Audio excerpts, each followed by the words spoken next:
Hello friends, welcome to learn English with Shafiq.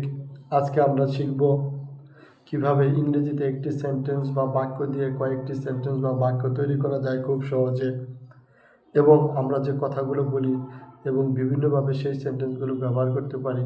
যেমন, আমি বাইরে যাচ্ছি, আই অ্যাম গোয়িং আউটসাইড। আমরা কিন্তু এই কথাটা প্রায়ই বলে থাকি যে আমি বাইরে যাচ্ছি। এটা কিন্তু আমরা প্রায় সবাই বলে থাকি। তাহলে এটা কী হবে?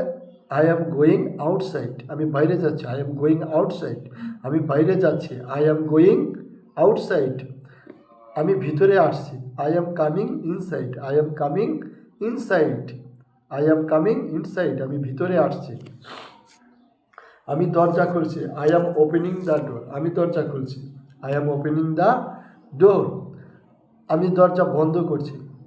I am close the door, I am closing the door, I am closing the door. তারপর কি? আমি জানালা খুলছি। I am opening the window, আমি জানালা বন্ধ করছি। I M closing the window.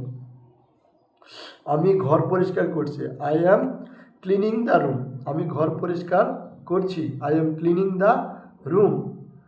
আমি আমার জামা ধুচ্ছি। I am washing my clothes. আমি আমার জামা ধুচ্ছি।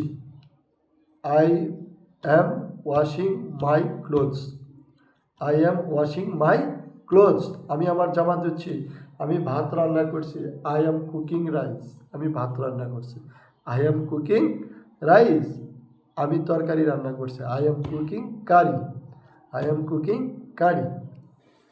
তো প্রিয় দর্শক, আপনাদের কাছে আজকের ভিডিওটি ভালো লাগলে ভিডিওতে একটি লাইক দিয়ে চ্যানেলটি সাবস্ক্রাইব করে ভিডিওটি বেশি বেশি শেয়ার করে দেবেন।